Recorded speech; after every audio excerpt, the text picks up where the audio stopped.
చూడండి మిత్రులారా, ఈరోజు మనము బైక్ ఇండికేటర్లను ఏ విధంగా ఫిట్ చేస్తారు, అదేవిధంగా ఇండికేటర్లకు బర్జర్ను ఏ విధంగా ఫిట్ చేస్తారు. బర్జర్ అంటే సౌండ్ రావడం జరుగుతుంది. ఇండికేటర్ వేసినప్పుడు సౌండ్ అనేది రావడం జరుగుతుంది. ఇది ఏ విధంగా ఫిట్టింగ్ చేయబడుతుంది అనేది ఈ వీడియోలో చూపెట్టడం జరుగుతుంది. వీడియోని స్కిప్ చేయకండి, చివరి వరకు చూడండి మిత్రులారా. ఈ బర్జర్ అనేది కేవలం 30 రూపాయలు రావడం జరిగింది. ఇప్పుడు ఇది ఏ విధంగా ఫిట్ చేసిన అనేది చూడండి. ఒక ఇండికేటర్ యొక్క ప్లస్కు మరొక ఇండికేటర్ యొక్క ప్లస్కు మనం కనెక్షన్ ఇస్తే సరిపోతుంది మిత్రులారా.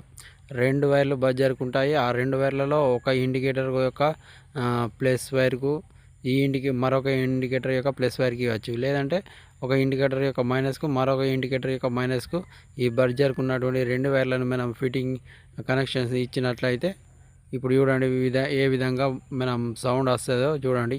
ఈ విధంగా బైక్ను ఆన్ చేయగానే, ఇండికేటర్ను ఆన్ చేయగానే మనకు సౌండ్ రావడం జరుగుతుంది. ఇదే బర్జర్ స్పెషాలిటీ. బర్జర్ అంటే సౌండ్ రావడం జరుగుతుంది.